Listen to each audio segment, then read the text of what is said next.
Attorney, ito nga, naghain nga po ng petisyon itong si Attorney Catalino Herillo sa Korte Suprema upang manduhan po ang Korte na utusan na ang Senado na umpisahan na po itong impeachment trial. Legally speaking po, Attorney, meron po bang kapangyarihan ng Korte Suprema para bigyan ng utos ang Senado na simulan na po agad ang proseso ng impeachment? Ayoko naman pangunahan ang ating Korte Suprema, pero sa aking palagay, sa aking pag-aaral sa bagay na ganyan at sa mga iba pa mga kaso na similarly situated, ang Korte Suprema ay hindi kaagad nakikialam sa mga kasong may kinalaman sa Kongreso na hindi pa na-aksyonan ng ating Kongreso.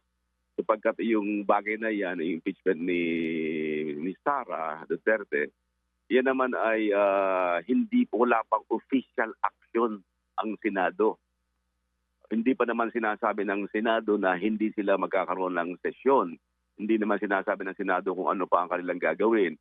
Ang nagbibigay lamang ng pahayag ay si Senator Chis Escudero sa kanyang sariling o personal na palagay tungkol sa nasabing kaso.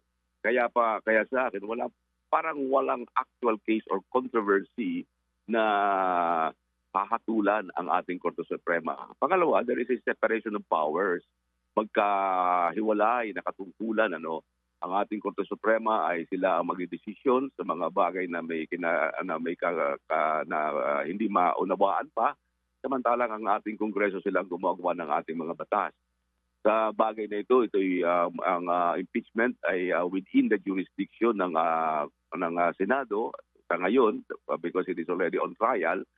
Kaya sa aking palagay ay hindi pangungunahan ng ating Korte Suprema. Oo. Ako po, Attorney Romulo, medyo curious lang. Nabanggit nyo na po yung separation of powers nitong mga sangay ng gobyerno natin. Meron na po ba nangyari in the past na ganitong klaseng issue na ang Korte Suprema ay direktang nag-utos sa Senado kung dapat paano i-handle ang isang kaso?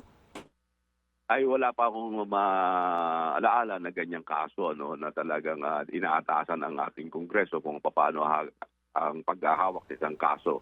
Dahil sa dapat siyempre igagalang ng Korte Suprema yung kapangyarihan ng ating Senado kung paano ang gagawin nila sa isang kasong nakabimbin sa kanila.